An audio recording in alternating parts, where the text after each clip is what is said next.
बच्चों होप आप लोग ठीक होंगे। बेटा आज हमें क्या करना है, आज हम लोग एक नया क्वेश्चन शुरू करेंगे। आज सीबीएसई के कुछ पुराने क्वेश्चंस जो सीबीएसई में आए हैं उनसे आज हम लोग सीखेंगे कुछ इंपॉर्टेंट कॉन्सेप्ट, कुछ इंपॉर्टेंट टॉपिक। और ये दोनों ही कॉन्सेप्ट और दोनों ही क्वेश्चन जो मैं करा रहा हूँ वो बहुत ही इंपॉर्टेंट है, तो प्लीज जरा उसे ध्यान से देखिएगा, ध्यान से करिएगा। शुरू करते हैं। तो सबसे पहले हम क्या करेंगे, सीबीएसई 2016 में आया हुआ एक क्वेश्चन उसको आज हम लोग करेंगे और सीखेंगे कि कैसे उस क्वेश्चन को करना है। ठीक है बच्चों, तो स्टार्ट करते हैं उस क्वेश्चन को और समझते हैं कि कैसे करना है, क्या करना है। सबसे पहले क्वेश्चन चल के देखते हैं, देन इसके बाद एंट्री देखते हैं कि क्या क्या एंट्री कैसे कैसे पास होगी। ठीक है, तो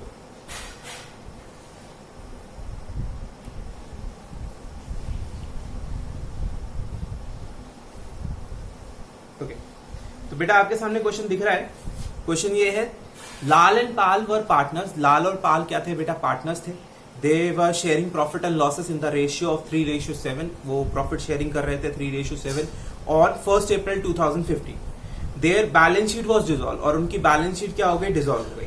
after transferring assets other than cash and external liabilities on realisation. मतलब बेसिकली वो कहना चाह रहा है स्टेप 1 कंप्लीट हो चुका है, सारे एसेट्स और एक्सटर्नल लाइबिलिटीज को हम ट्रांसफर कर चुके हैं। अब हमारे आपको क्या करना है, आपको ये जो ट्रांजेक्शन दे रखी है इनकी आपको एंट्री करनी है। ठीक है, तो किसकी क्या एंट्री होगी ये समझने की कोशिश करते हैं। ठीक है, मेरे साथ साथ नोट करिएगा। क्वेश्चन मैंने आपको कल ही प्रोवाइड कर दिया था, क्वेश्चन को अपने पास लिख के रखा होगा। मैंने आप उम्मीद करता हूं आप लोगों ने अपना ट्राई भी करके रखा होगा। तो एक एक बार जरा ढंग से समझ लीजिए सारी बातें, फिर मैं आपको एंट्री समझाऊंगा एक एक करके। तो पहला पॉइंट क्या है? पहला पॉइंट देखो बेटा, इन्होंने क्या दे रखा है कि अ क्रेडिटर ऑफ 3,60,000। एक क्रेडिटर है कितने के? 3,60,000 accepted a machine of ₹5 lakh.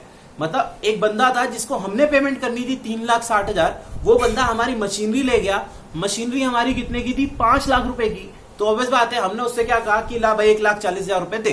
तो उस बंदे ने 1,40,000 रुपए हमें उधर से दे दिए। समझ में आ गई बात? ये है पहली एंट्री। जिनके नहीं समझ में मैं फिर से समझा देता हूं क्या हुआ है क्वेश्चन में कि 3,60,000 रुपए बंदे को देने थे हमें। एक बंदा था, मान लो लेट्स टेक फॉर एग्जांपल एक मिस्टर एक्स थे जिनको मुझे पैसे देने थे। मतलब मेरे लिए वो लाइबिलिटी थे, क्रेडिटर है ना, मेरी लाइबिलिटी है। मेरे को उनको पेमेंट करनी थी 3,60,000। वो मेरे बिजनेस में आए, मेरा बिजनेस डिसॉल्व हो रहा है। उन्होंने कहा एक काम करो, तुम अपनी ये मशीन दे दो 5 लाख की। मैंने कहा ऐसे कैसे दे दूं? मैं कैसे दे दूं? 5 लाख रुपए की चीज है और तुम्हारे को तो मैंने 3,60,000 रुपए देने। तो उन्होंने कहा कि अरे तुम टेंशन ना लो, तुम 1,40,000 रुपए लो, अभी लो। तो ये हुआ है यहाँ पे। क्या हुआ है कि एक क्रेडिटर को हमने 3,60,000 की चीज 3,60,000 रुपए देने थे, तो वो बंदा हमसे 5 लाख की चीज ले गया और बदले में जो एक्स्ट्रा जो 1,40,000 रुपए जो फालतू की चीज ले गया, उसके 1,40,000 उसने पेमेंट कर दी। ठीक है, समझ में आया? आई होप क्लियर हो गया। ठीक है, तो चलिए ये पॉइंट हो गया। अगला पॉइंट क्या कह रहा, एंट्री कैसे करेंगे वो भी समझा रहा हूं मैं, बात पे आता हूं। एक पहले जरा क्वेश्चन क्लियर कर देते हैं। फिर कह रहा एक क्रेडिटर थे 50,000 रुपए के, accepted stock in full stock of 45,000 in full settlement. 50,000 रुपए क्रेडिटर को देने थे हमने, एक बंदे को 50,000 रुपए देने थे, उसने 45,000 रुपए का हमारा स्टॉक ले लिया और कहा कि हमारा फुल सेटलमेंट हो गया। तो हो गया जी, बढ़िया जी, कोई दिक्कत नहीं है, फुल सेटलमेंट हो गया। तो इसके बाद उसने क्या कहा, अ थर्ड क्रेडिटर ऑफ ₹90,000। एक तीसरा बंदा भी था जिसको 90,000 रुपए हमने पेमेंट करनी थी। उस बंदे ने हमसे 45,000 रुपए कैश में ले लिया और 43,000 का स्टॉक ले लिया और कहा कि चलो ठीक है, तुम्हारा हिसाब क्लियर हो गया। तो ये पॉइंट है। फिर चौथा पॉइंट बोला है loss on dissolution was 15,000। Dissolution में हमारा नुकसान कितने का लॉस हुआ हमें डिसोल्यूशन करते हुए? 15,000 रुपए का। तो इन 4 चीजों की आपको एंट्री पास करके दिखानी है। तो चलिए पहले एंट्री देखते हैं, एंट्री कैसे पास होगी इनकी।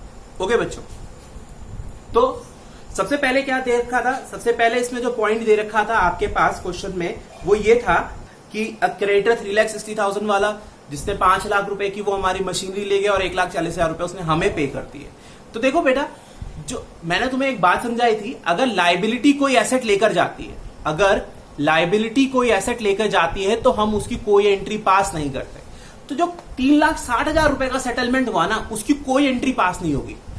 क्रेडिटर 3,60,000 रुपए का, अगर 3,60,000 की मशीन का जो सेटलमेंट हुआ उसका तो कोई एंट्री पास नहीं होगी। वो जो 1,40,000 रुपए ओवर वैल्यू की मशीन लेके गया, जो उसकी ओवर वैल्यू नहीं कहते, जो एडिशनल वैल्यू की मशीन लेके गया 1,40,000 रुपए, क्योंकि 5 लाख की मशीन लेके गया, जबकि सेटलमेंट कितने का था 3,60,000 रुपए का, तो 1,40,000 रुपए की एक्स्ट्रा वैल्यू की चीज लेके गया ना, तो वो उसने 1,40,000 रुपए दिए। तो जब वो पैसे आए, तो जो पैसे आए उसकी एंट्री क्या होगी, cash account debit to realisation, और अमाउंट कितना आएगा 1,40,000, 1,40,000।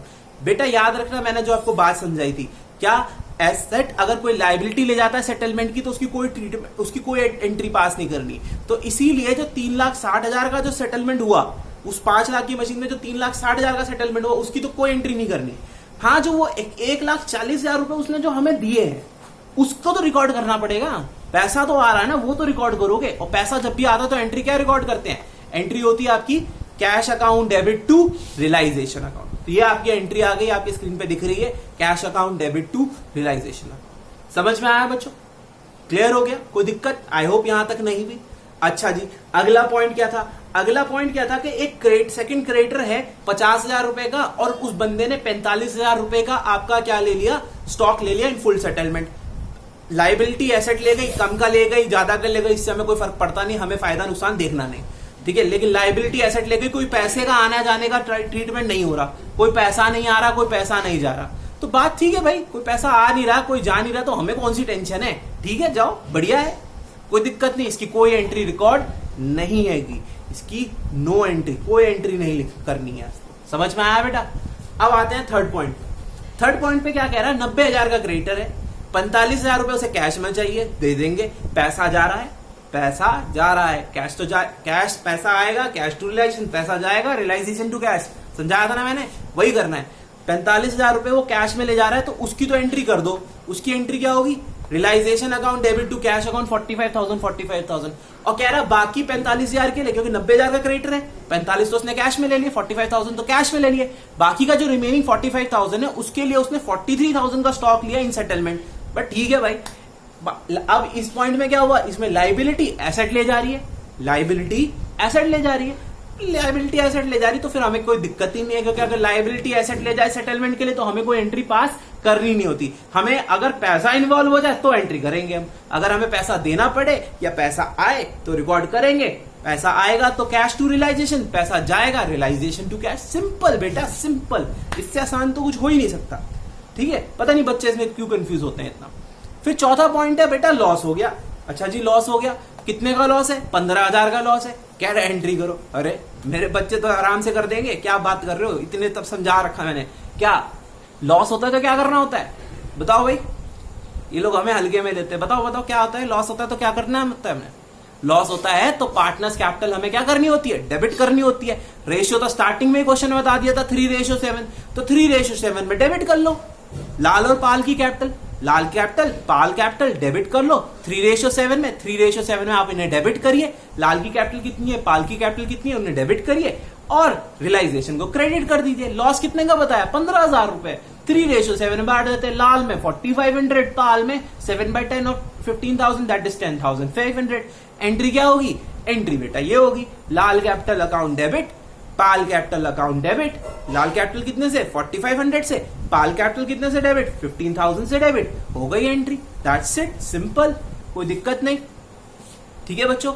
तो ये तो था आपका सीबीएसई 2016 का क्वेश्चन। आज हमने एक क्वेश्चन और करना है, सीबीएसई 2017 में पूछा गया क्वेश्चन, ठीक है। तो सीबीएसई 2017 का करने वाला जो क्वेश्चन है उसको हम सॉल्व कर लेते हैं। चलिए करते हैं। पहले क्वेश्चन सॉल्व क्या करते हैं, पहले उसको हम पढ़ के तो आए तब तो सॉल्व करें, मैं भी कुछ ज्यादा ही भाग रहा हूं जल्दी। तो चलिए, सीबीएसई 2017 में जो डिसोल्यूशन का क्वेश्चन आया था आउटसाइड इंडिया में, ऑल इंडिया में सॉरी, उसको हम जरा चेक करके आते हैं, ठीक है। आउटसाइड इंडिया बोलो तो बेटा ये है आपका question, important question of CBSE. Question number जो ये आपका सेकंड वाला क्वेश्चन है, ये करना है हमें। सेकंड वाले क्वेश्चन में क्या कह रहा है, पास necessary general entries in the dissolution of a partnership firm in the following cases. जो फॉलोइंग केसेस में डिसोल्यूशन की एंट्री एक्सपेंसेस की पास करनी है, ठीक है। चलिए, सबसे पहला पॉइंट क्या बोला, अब यहां बहुत ध्यान से समझना कुछ चीजें हैं, मैं यहीं पे क्लियर कर देता हूं एंट्री क्या होगी, उसके बाद एक बार एंट्री दोबारा से चला दूंगा, क्योंकि वापस रिकॉल करवाना बहुत बहुत सारी चीजें हैं, भूल जाओगे नहीं तो। क्या है, डिसोल्यूशन एक्सपेंसेस वर्स 800। डिसोल्यूशन का खर्चा कितना था, 800 रुपए। सिंपल, पहला पॉइंट तो यही है। तो डिसोल्यूशन एक्सपेंसेस 800 रुपए है, तो एंट्री क्या होगी, पैसा है, खर्चा हुआ है, पैसा जाएगा, एंट्री क्या होगी, realisation to cash account, amount कितना, 800। सेकंड वाला पॉइंट, सेकंड वाले पॉइंट में क्या कह रहा है, डिसोल्यूशन एक्सपेंसेस 800 पेड बाय प्रभु। कल क्वेश्चन कराया था, कल वाले पॉइंट में ये बात डाला था, अगर कोई पार्टनर कोई डिसोल्यूशन एक्सपेंस की एंट्री करते जिसको नहीं देना था, इसमें कहीं ये तो नहीं कहा कि प्रभु को ही बेयर करना है, ऐसा तो कुछ नहीं बोला हुआ। तो ध्यान दो, खर्चा बिजनेस का है, प्रभु ने दिया तो प्रभु के अकाउंट में उसको क्रेडिट करो, ठीक है, प्रभु के चरणों में समर्पित करो, अमाउंट को क्रेडिट करो। कितने से क्रेडिट करोगे, 800 रुपए से। तो प्रभु का कैपिटल अकाउंट बेटा आप क्रेडिट कर दो 800 से। और डेबिट किसे करोगे, डेबिट करना है आपको रियलाइजेशन अकाउंट को। समझ में आ गया, एंट्री क्या होगी, realisation account debit to Prabhu capital account, कितना, 800 रुपए, 800 रुपए। सिंपल सी बात है, बिजनेस का खर्चा प्रभु ने उठाया तो प्रभु को उसका क्रेडिट मिलना चाहिए कि नहीं मिलना चाहिए, तो इसीलिए हम प्रभु के कैपिटल अकाउंट को उतने से हम क्रेडिट कर देंगे। पार्टनर को जब भी कोई चीज, जब पार्टनर का जब भी कैपिटल बढ़ता है तो क्या करते हैं, क्रेडिट करते हैं। इसको पैसा हम उसके अकाउंट में डालना चाहिए, इसलिए हम उसको अकाउंट को क्रेडिट करेंगे। प्रभु के अकाउंट में हम 800 रुपए क्रेडिट कर देंगे और रियलाइजेशन अकाउंट को हम डेबिट कर देंगे 800 रुपए। तो ये हो गई एंट्री। आई होप आपके समझ में आया, यहां तक कोई प्रॉब्लम नहीं हुई, ठीक है। चलिए, इसके बाद दो चीजें समझ में आ गई। पहली तो रियलाइजेशन टू कैश, दूसरी हो गई आपकी प्रभु, दूसरी एंट्री क्या हो गई आपकी, realisation to Prabhu capital. I hope दोनों के पॉइंट समझ में आ गए। इसके बाद तीसरा पॉइंट क्या कह रहा, Geeta a partner was appointed to look after the dissolution work. Geeta एक पार्टनर थी जिसको उन्होंने अपॉइंट करा to look after the dissolution work. तो डिसोल्यूशन वर्क के लिए उसको अपॉइंट किया गया। अब डिसोल्यूशन वर्क के लिए उसको अपॉइंट किया गया तो उसके लिए उसको 10,000 रुपए एज रिम्यूनरेशन दी गई। मतलब उसको उस काम को करने के लिए उसको एज अ पेमेंट, उसको फॉर हर सर्विसेज 10,000 रुपीज दिया गया। तो 10,000 रुपीज गीता को एज कमीशन दिया गया। आगे वाला लाइन बड़ा इंपॉर्टेंट है, ये लाइन जरा ध्यान से पढ़ना। Geeta agree to bear dissolution expenses. कह रहा Geeta agree to bear dissolution expenses. Geeta agree करी, गीता ने ये एग्री कर लिया कि हाँ भाई 10,000 रुपए दे दो, जो खर्चा है वो तो मैंने उठाना है। समझ में आया, समझ में आया, नहीं समझ में आया, मैं फिर समझाता हूँ। 10,000 रुपए डिसोल्यूशन, 10,000 रुपए डिसोल्यूशन का वर्क कैरी करने के लिए, करवाने के लिए गीता को दिए जा रहे हैं as payment for her services. बदले में उससे ये लिखवा लिया गया है, उससे ये लाइबिलिटी क्रिएट करवा ली गई है कि जो भी डिसोल्यूशन का खर्चा होगा, जो भी डिसोल्यूशन का खर्चा होगा वो गीता को बेयर करना पड़ेगा। इस लाइन का मतलब ये है, ठीक है। अब वो खर्चा जिम्मेदारी किसकी है, ये बात यहां पे समझ लो, तभी एंट्री समझ में आएगी। खर्चा जिम्मेदारी किसकी है, वो खर्चा जिम्मेदारी है गीता की। अब वो गीता का पर्सनल एक्सपेंस है, उसका फर्म से कोई लेना देना नहीं, क्योंकि हमने तो उसे दे दिए 10,000 रुपए एज रिम्यूनरेशन। समझ में आ गई बात, समझ में आ गई। खर्चा हुआ 9,500 का जो गीता ने उठाया, ठीक है जी। अब एंट्री क्या होगी, सबसे पहली एंट्री तो बेटा वो रिम्यूनरेशन गीता को देने की होगी। तो रिम्यूनरेशन गीता को दो। कितने की गीता को रिम्यूनरेशन देनी है, इसमें क्या है, कितने की अमाउंट है, 10,000 रुपीज का अमाउंट है। कितने का अमाउंट है, 10,000 रुपीज का अमाउंट है। तो 10,000 रुपीज गीता के कैपिटल अकाउंट में क्रेडिट कर दो। एंट्री क्या होगी, क्या होगी entry, realisation to Geeta capital. Geeta को मिलेगा, कैपिटल घटेगी और रियलाइजेशन डेबिट हो जाएगी, घटेगी नहीं सॉरी बढ़ेगी, बढ़ेगी तो क्रेडिट होगी। कैपिटल बढ़ती है तो क्रेडिट होती है, घटती है तो क्या होती है, डेबिट होती है। सिंपल फंडा। गीता कैपिटल को क्रेडिट किया 10,000 से और रियलाइजेशन को आपने क्या कर दिया बेटा, डेबिट कर दिया। एंट्री आ गई रियलाइजेशन टू गीता कैपिटल 10,000। ये तो पॉइंट हो गया। इसके बाद अगला पॉइंट क्या कह रहा हूं, इसके बाद कह रहा है कि Geeta agree to bear the dissolution expense. Geeta agree कर गई कि भैया जो डिसोल्यूशन का खर्चा है वो हमने खुद बेयर करना है। तो ठीक है, खर्चा हुआ 9,500 का, तो ठीक है, हो गया खर्चा 9,500 का, कोई दिक्कत नहीं है।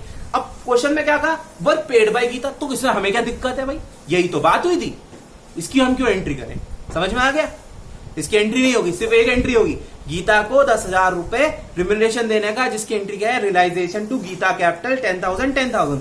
ये जो 9,500 रुपए गीता ने दिए, तो यही तो बात हुई थी भाई, ले 10,000 रुपए कमीशन, खर्चा जो होगा तू झेलियो, ठीक है। और उसने झेला, तो इसके अब हम इसको हम क्यों रिकॉर्ड करें, सीधी बात, क्लियर हो गया। तो इसलिए इसमें सिर्फ एक एंट्री हुई, रियलाइजेशन टू गीता कैपिटल 10,000 और एंट्री दूसरी नहीं हुई। समझ में आया बच्चों, आई होप समझ में आया, ठीक है। इसके बाद अगला पॉइंट क्या कह रहा, फोर्थ वाला पॉइंट पे आ जाओ। फोर्थ वाले पॉइंट में कह रहा है Janaki a partner agreed to look after the dissolution work. Janaki एक पार्टनर थी और वो एग्री कर रही है कि जो भी डिसोल्यूशन का खर्चा है वो मैं बेयर करूंगी। ठीक है जी।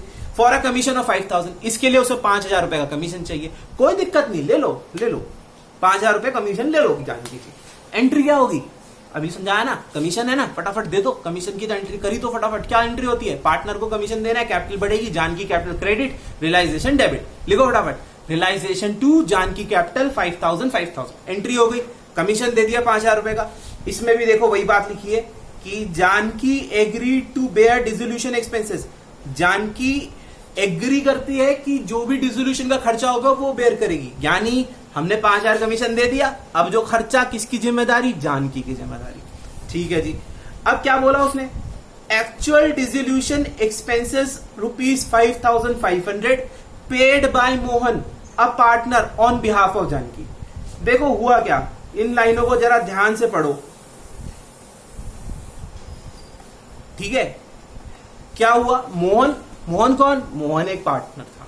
ठीक है, मोहन ने जानकी के बिहाफ पे पेमेंट करा।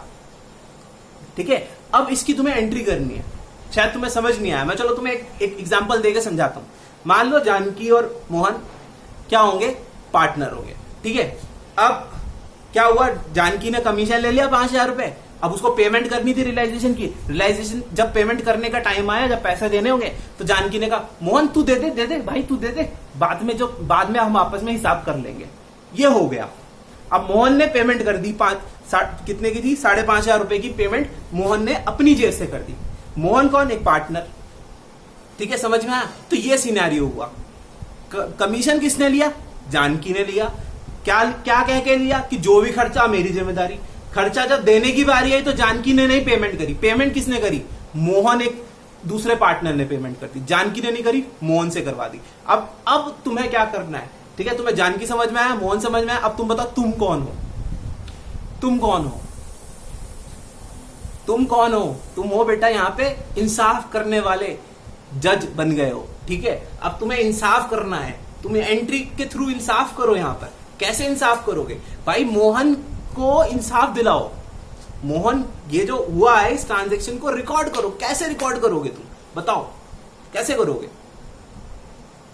देखो होगा ये कि पहले तो आपने जानकी को कमीशन देना है, तो जानकी को कमीशन देना है, उसकी तो एंट्री मैंने आपसे नोट करवा दी। क्या थी, रियलाइजेशन टू जानकी कैपिटल 5000, वो तो हो गया, वहां तक कोई प्रॉब्लम नहीं थी। अब मोहन ने क्योंकि पे किया, पैसा मोहन की जेब से गया, तो मोहन का तो खर्चा नहीं था ना, खर्चा किसका था, जानकी का था। तो हमें क्या करना पड़ेगा, हमें मोहन के कैपिटल अकाउंट में जो अमाउंट है वो क्रेडिट करनी पड़ेगी। मोहन ने जो अपनी जेब से खर्चा उठाया उसके कैपिटल में पैसा डाल दो, ताकि उसके खाते में वो पैसा पड़ जाए। और वो पैसा लोगे किससे, अब बिजनेस तो दे चुका ना अपना 5000 रुपए, बिजनेस रियलाइजेशन क्यों डेबिट करोगे, रियलाइजेशन नहीं डेबिट करोगे, समझो बात को। रियलाइजेशन क्यों डेबिट करोगे, रियलाइजेशन नहीं डेबिट करना, क्योंकि बिजनेस का थोड़ा ना खर्चा रहा ये। क्यों, बिजनेस ने तो अपना काम कर दिया, जानकी के सर पे डाल दिया, जानकी को 5000 रुपए एज कमीशन दे दिए। अब जानकी की रिस्पॉन्सिबिलिटी है वो, समझ में आ रहा है। ठीक है, तो अब हम क्या करेंगे, अब हम वो जानकी के खाते से काट देंगे, जानकी के खाते से पैसे काटेंगे और मोहन के खाते में डालेंगे। बात समझ में आई, बात समझ में आई। तो हम इसकी एंट्री क्या करेंगे, इसकी एंट्री करेंगे Janaki capital account debit 5500 to Mohan capital account 5500। अब कईयों को इस बात में पेट में दर्द हो गया होगा कि सर 5000 का तो कमीशन मिला था, 5.5 का हुआ। अरे ये तो जानकी की किस्मत है भाई। ठीक है, 4.5 में खर्चा निपट जाता तो 500 का फायदा भी कमा लेती, पर यहाँ पे 5000 रुपए कमीशन दिए, 5500 का खर्चा हुआ, तो उसकी किस किस्मत है भाई, उसे 500 रुपए का नुकसान हो रहा है। क्योंकि एग्रीमेंट तो यही था ना कि जो भी खर्चा होगा वो कौन उठाएगा। हाईलाइट देखो क्या करवाया, सबसे पहले Janaki agree to bear the dissolution expenses. Janaki मान चुकी है कि 5000 कमीशन लेने का जो भी खर्चा वो जानकी का खर्चा। समझ में आया। तो पहली एंट्री जानकी को कमीशन देने की, रियलाइजेशन टू जानकी कैपिटल 5000। फिर हमें क्या करना है, क्योंकि मोहन ने एक्चुअल खर्चा उठाया है तो मोहन को इंसाफ दिलाते हैं, मोहन के अकाउंट में क्रेडिट कर देते हैं वो 5500 रुपए, और वो पैसा जानकी के कैपिटल से काट देते हैं। ठीक है, इससे मोहन को, जो मोहन ने खर्चा उठाया वो मोहन को उसका क्रेडिट मिल जाएगा और जानकी के अकाउंट से वो पैसा कट जाएगा, क्योंकि वो खर्चा अब जानकी के हिस्से हो चुका था एज पर दी एग्रीमेंट जो इन्होंने करा क्वेश्चन के अंदर। तो दो एंट्री बनी। पहली entry realisation to Janaki capital 5,000 5,000 और फिर Mohan capital to Janaki capital 5,500 5,500। समझ में आ गया? Sorry, Janaki capital to Mohan capital 5,500 5,500। तो ये दो एंट्रियां होंगी बेटा। आई होप समझ में आया। इसके बाद बेटा फिफ्थ वाला पॉइंट जब मैं कॉपियां चेक कर रहा था बहुत बच्चे ने गलत करा था, ध्यान से समझ लेना इस पॉइंट को। कह रहा a partner Kavita agreed to look after the dissolution process. एक पार्टनर थे Kavita, agreed to look after the dissolution process for a commission of 9,000।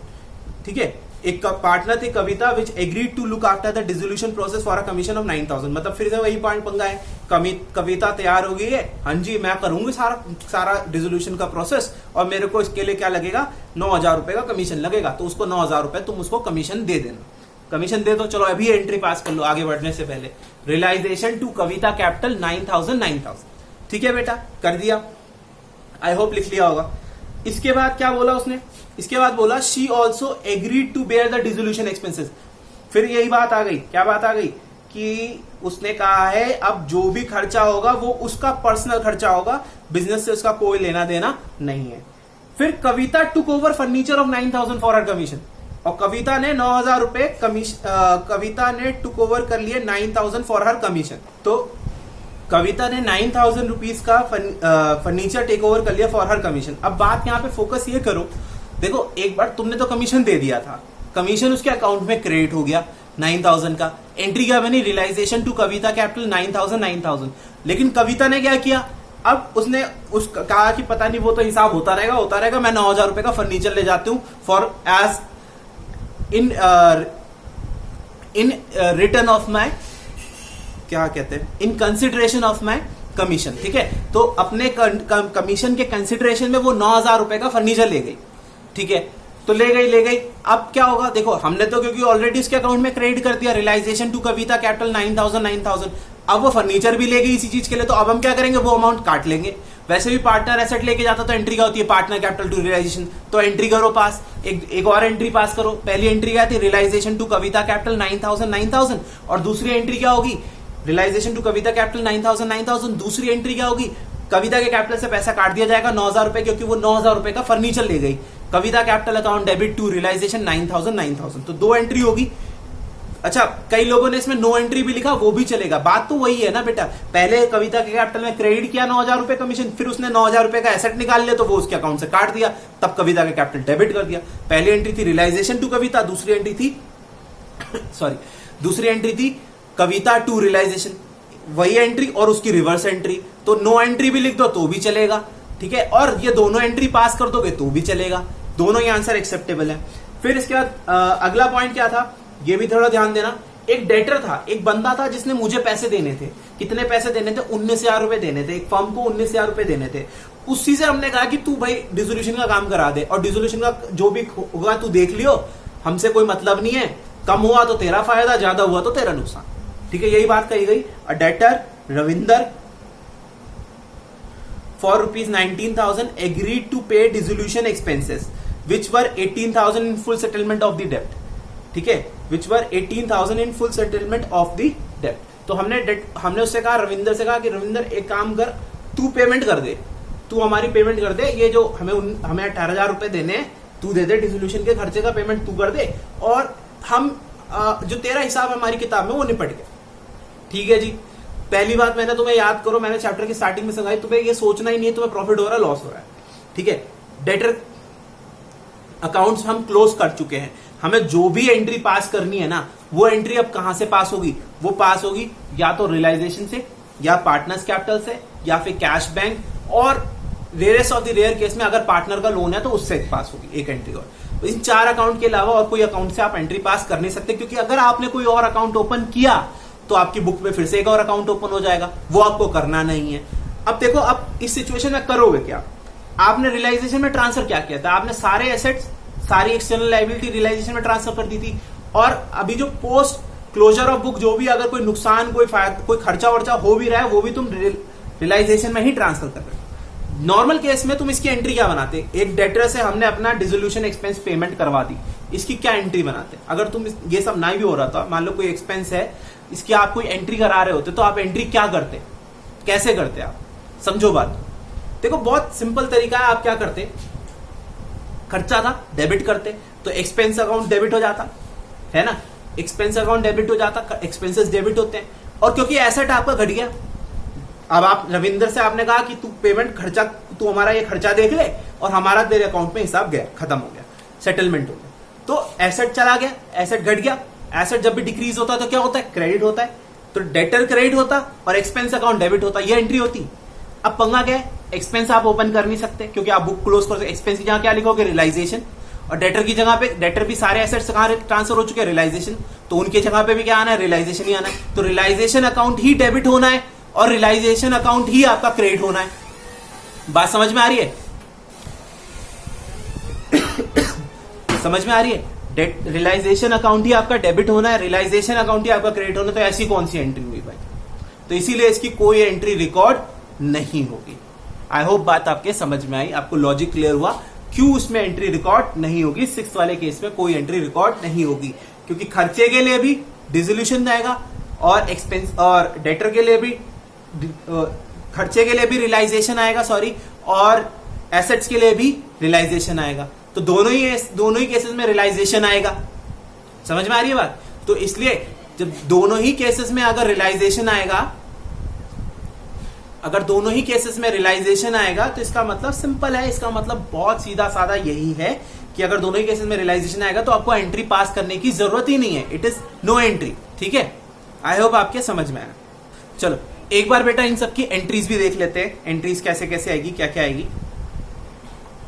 तो सबसे पहली बेटा एंट्री क्या थी, डिसोल्यूशन एक्सपेंसेस कितने के थे, 800 रुपए के, आपको उसकी एंट्री करनी थी। डिसोल्यूशन एक्सपेंस है, खर्चा है, पेमेंट होगी तो वो simple realisation to cash 800। Second वाला पॉइंट क्या था, डिसोल्यूशन एक्सपेंसेस पार्टनर ने उठाए थे, प्रभु ने, तो हमने क्या एंट्री बनाई थी, डिसोल्यूशन टू प्रभु कैपिटल, क्योंकि खर्चा बिजनेस का था, प्रभु ने उठाया, प्रभु के कैपिटल में क्रेडिट कर दिया और रियलाइजेशन अकाउंट को डेबिट कर दिया। तो पहली एंट्री रियलाइजेशन टू कैश 800, दूसरे में रियलाइजेशन टू प्रभु 800। लॉजिक में सारे समझा चुका हूं, बैक करके वापस वीडियो देख सकते हो। इसके बाद पॉइंट क्या कह रहा कि गीता वाला पॉइंट आ गया, जिसमें गीता को हमने 10,000 रुपए कमीशन दिया था और 9,500 का रियलाइज जो खर्चे हुए थे वो उसने खुद बेयर करे थे। तो हमने तो सिर्फ गीता को कमीशन देना है, खर्चा हुआ उसने खुद बेयर करा तो वो तो करना ही था उसे, मैंने समझाया भी लॉजिक था, क्योंकि वो खर्चा ही, क्योंकि यही तो एग्रीमेंट था कि हम उसे कमीशन देंगे, हमने उसे कमीशन दिया। Realisation to Geeta capital 10,000। अब जो भी खर्चा हुआ वो उसी ने उठाना था और उसने उठाया, तो उसके हम कोई एंट्री रिकॉर्ड नहीं करेंगे। देन बेटा फिर जानकी वाला बात आई, जिसमें जानकी और मोहन वाला सीन आ गया था। पहले हमने जानकी को उसका कमीशन दिया 5,000, तो रियलाइजेशन टू जानकी कैपिटल 5,000। अब हम क्या करेंगे, क्योंकि मोहन ने खर्चा उठाया तो मोहन को इस बात का क्रेडिट देना है, मोहन के अकाउंट में क्रेडिट करेंगे और जानकी के अकाउंट से वो पैसा काट लेंगे, क्योंकि as per the question, as per the agreement Janaki ने बेयर करना था, तो जानकी से वो पैसा कटेगा और मोहन के अकाउंट से क्रेडिट होगा। समझ में आया बेटा? आई होप यहाँ एंट्री समझ में आई। फिर नेक्स्ट पॉइंट क्या है, कविता वाला पॉइंट है। कविता को 9,000 रुपए का खर्चा हुआ, 9,000 रुपए हमने उसे एज ए कमीशन दिया, तो जब कमीशन दिया तो रियलाइजेशन टू कविता कैपिटल 9,000। अब इसके बाद क्या हुआ, कविता फर्नीचर ले गई तो हमने वो पैसा उसके अकाउंट से काट दिया और एंट्री गई Kavita capital to realisation, sorry ये 9,000 नहीं है बेटा, यहाँ पे मैंने गलती से इसमें 9,000 लिख दिया, इस अमाउंट को आप 5,000 लिख लेना, सॉरी 9,000 लिख लेना। और यहाँ पे जो अमाउंट है वो सेकंड वाली एंट्री में जो अमाउंट है वो 9,000 आएगा, 9,500 नहीं आएगा।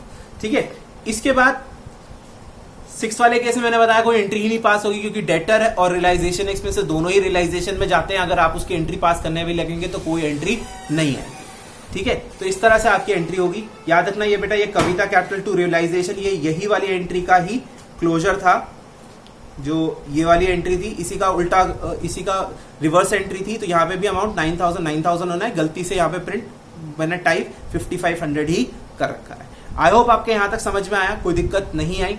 तो ये था बेटा आज की class, that's it for the day. Enjoy your day बेटा। ओके बच्चों, टेक केयर, बाय।